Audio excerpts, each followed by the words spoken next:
रविदास मेहरोत्रा जी से बात कर लेते हैं। रविदास जी, तमाम बातें हुई, आज अखिलेश जी ने भी तमाम बातें कही और बड़े आरोप लगाए जा रहे हैं आप लोगों के ऊपर भारतीय जनता पार्टी की तरफ से कि इन लोगों ने बाबा साहब का कोई सम्मान नहीं किया कभी। हमेशा समाजवादी पार्टी ने बाबा साहब का सम्मान करने का काम किया है और बाबा साहब के संविधान को बचाने के लिए हम लोगों ने संकल्प करने का काम किया है। जब तक दलितों को उनका हक, अधिकार, न्याय और सम्मान नहीं मिलेगा तब तक संघर्ष करने का संकल्प किया है। भारतीय जनता पार्टी ने हमेशा बाबा साहब का अपमान करने का काम किया है। लखनऊ जो प्रदेश की राजधानी है, वहाँ बीकेटी में बाबा साहब की मूर्ति लगी थी, उस मूर्ति को हटाने का काम किया और जनता के ऊपर बर्बर रूप से लाठीचार्ज किया।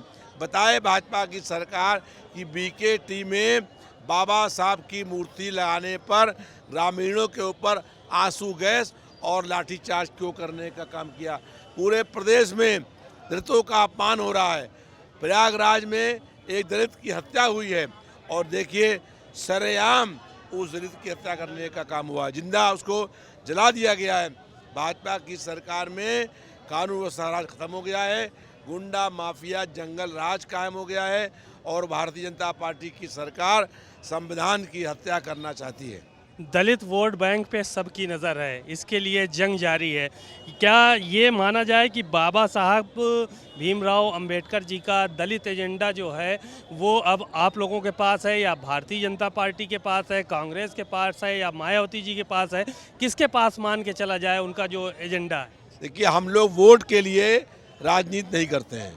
हम चाहते हैं दलितों को उनका हक, अधिकार, न्याय, सम्मान, सुरक्षा, शिक्षा और रोजगार मिलने का काम हो।